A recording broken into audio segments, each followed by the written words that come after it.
Vamos conhecer um pouco da vida e da obra do maestro multi-instrumentista e compositor brasileiro Heitor Villa-Lobos. Villa-Lobos não defendeu nem se enquadrou em nenhum movimento e continuou por muito tempo desconhecido do público brasileiro e atacado pela crítica. Se sua obra por muito tempo foi incompreendida no Brasil, no exterior ele fez grande sucesso. Suas composições são modernas e originais, inspiradas em toda a cultura regional e folclórica do Brasil. Heitor Villa-Lobos deixou o maior legado erudito na música brasileira instrumental.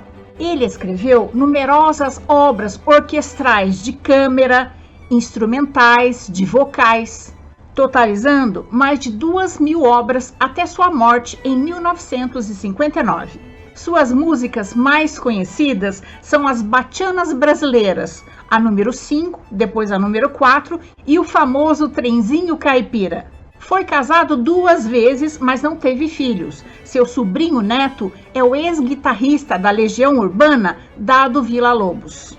Heitor Villa-Lobos foi descrito como a figura mais criativa do século XX na música clássica brasileira e se tornou o compositor sul-americano mais conhecido de todos os tempos. Por tudo isso, o Dia Nacional da Música Clássica é comemorado no dia do aniversário de Heitor Villa-Lobos.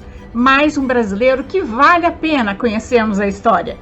Heitor Villa-Lobos nasceu no dia 5 de março de 1887, no bairro de Laranjeiras, zona sul do Rio de Janeiro. Era filho de 2 imigrantes espanhóis. Raul Villa-Lobos, diretor da Biblioteca do Senado e músico amador, e da dona de casa Noêmia Monteiro. Seus pais incentivavam os filhos a estudar.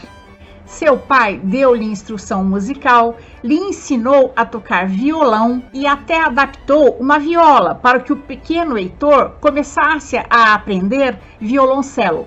Com apenas 6 anos, Heitor compôs sua primeira peça para violão, baseada em cantigas de roda. Aos 8, começou seu interesse por Bach. Ele apreciava também os ritmos populares. Conheceu os ritmos nordestinos quando frequentava com o pai a casa de Alberto Brandão, onde se reuniam os cantadores nordestinos. Aprendeu a tocar clarinete e saxofone. Quando Heitor estava com 13 anos, seu pai faleceu e a família enfrentou dificuldades financeiras. Então, sua mãe, para sustentar os 8 filhos, conseguiu um emprego para lavar e engomar as toalhas e guardanapos da Confeitaria Colombo, no Rio de Janeiro. E Villa-Lobos, que era adolescente, passou a tocar violão, piano, violoncelo, saxofone nos bares, cafés e bailes cariocas. Encantado com a intensa musicalidade dos Chorões, representante da melhor música popular do Rio de Janeiro, mas que era mal visto pela alta sociedade, Heitor frequentava o Cavaquinho de Ouro, uma loja de música, onde os Chorões recebiam convites para tocar em diversos lugares. Quando estava com 16 anos, Heitor foi morar com uma tia que lhe ensinou a tocar piano. De temperamento inquieto, em 1905, Heitor viajou pelo Brasil. No Nordeste, se extasiou com a riqueza do folclore e todo o universo musical brasileiro. Em 1907, escreveu Os Cantos Sertanejos para pequena orquestra. Heitor contrariou sua mãe quando entrou para a escola de música, porque o desejo dela era que ele fizesse medicina. Ele matriculou-se no curso de harmonia de Frederico Nascimento, no Instituto Nacional de Música, mas não se adaptou à disciplina de estudo. Por volta de 1913, Villa-Lobos deu início à sua própria produção musical, já abordando os mais diversos gêneros musicais. Suíte Floral para piano, Danças Africanas de 1914 e em 1917, o Irapuru, Canto do Cisne Negro para piano e violoncelo e Amazonas. Realizou alguns recitais com suas obras, mas recebia muitas críticas por suas inovações. Ainda em 2013, Heitor Villa-Lobos casou-se com a pianista Lucília Guimarães. Em 1922, fez sua estreia oficial na Semana de Arte Moderna de São Paulo. Nessa ocasião, ele se apresentou de casaca e chinelo, porque estava sofrendo de gota. Sua música moderna foi vaiada, mas o evento deu início à sua projeção internacional. O lendário pianista Arthur Rubinstein, que em uma de suas indas e vindas para o Brasil para fazer concertos, estava no Brasil na Semana de Arte Moderna de 22 e ficou encantado ao ouvir as músicas de Villa-Lobos. E foi um dos responsáveis pela projeção internacional dele, executando concertos e gravando discos. Villa-Lobos e Rubinstein se tornaram grandes amigos, e o compositor dedicou a ele a complexa obra pianística intitulada Rubi-Poema. A amizade entre os dois era tão natural que Villa-Lobos convidou Rubinstein para participar do bloco Cordão de Saudade, e Rubinstein topou e até se vestiu de baiana. No ano seguinte, aos 36 anos, financiado pelo governo, Villa-Lobos desembarcou em Paris para mostrar o seu talento e voltou no ano seguinte. Em 1927, voltou à Europa, dessa vez financiado pelo milionário carioca Carlinhos Guinle. Essa viagem durou 3 anos. E Villa-Lobos realizou turnês em 66 cidades importantes da Europa, apresentando concertos de sua obra e regendo importantes orquestras. Em 1930, Villa-Lobos, que atuava no Brasil como maestro, já planejava o seu retorno a Paris, mas estourou no Brasil a Revolução de 1930. Uma das consequências da Revolução foi que, nesse ano, nenhum dinheiro poderia ser retirado do país, tornando Villa-Lobos incapaz de pagar qualquer aluguel no exterior. Sendo assim, forçado a ficar no Brasil, ele organizou vários concertos nos arredores de São Paulo e compôs músicas educativas e patrióticas.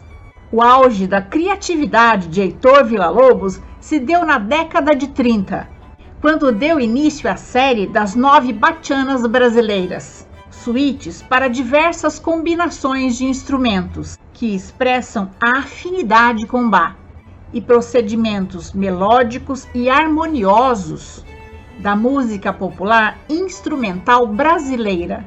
Em 1931, ao excursionar por 54 cidades do interior paulista, inspirou-se para compor o famoso Trenzinho Caipira, parte integrante da peça Bachanas Brasileiras número 2. A obra se caracteriza por imitar uma locomotiva com os instrumentos da orquestra.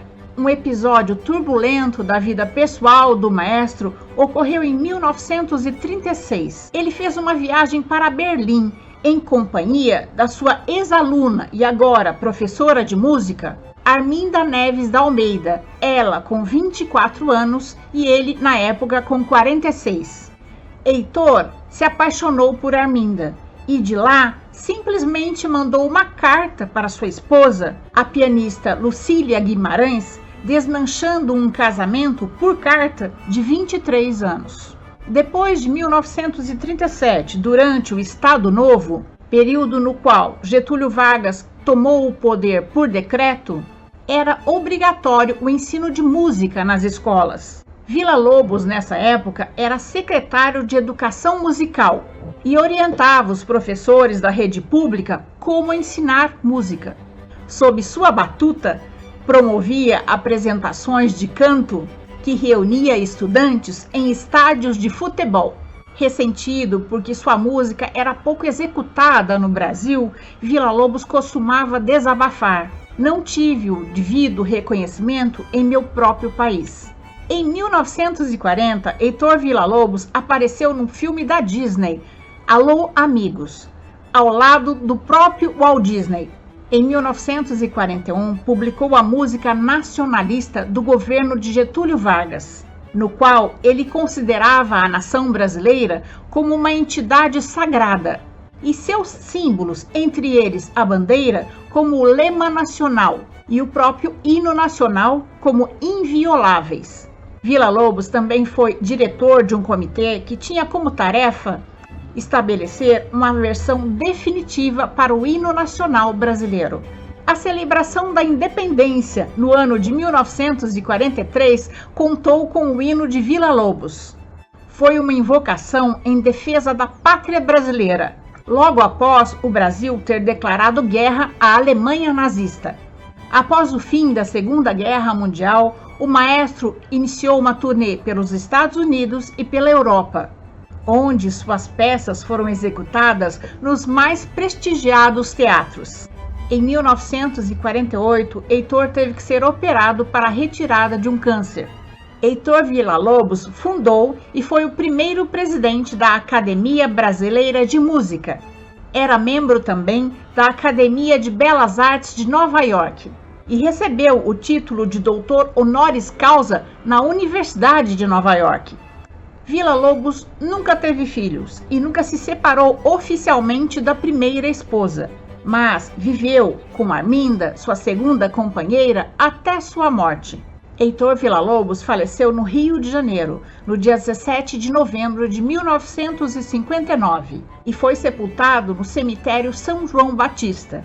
Ele estava com 62 anos. Apesar das severas críticas, Heitor Villa-Lobos conseguiu o reconhecimento no Brasil e no exterior.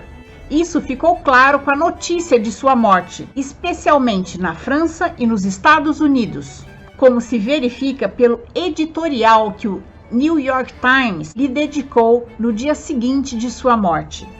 Em 1960, o governo do Brasil criou o Museu Villa-Lobos no Rio de Janeiro. Arminda, que era musicista e exerceu grande influência no trabalho de Villa-Lobos, se tornou diretora do Museu Villa-Lobos de 1960 até 1985, quando morreu. Villa-Lobos também dedicou boa parte de suas composições a Arminda, incluindo o ciclo brasileiro Diversos Choros. E essa é a nossa história de hoje. Eu espero ter contribuído para que seu dia seja bom. Se você gostou, deixe seu joinha, faça seu comentário, conheça as outras histórias do canal e compartilhe com seus amigos. Lembrando que o canal Loucos por Biografias traz novas histórias toda semana no YouTube e em podcast. Encontro vocês na próxima biografia do canal. Até mais!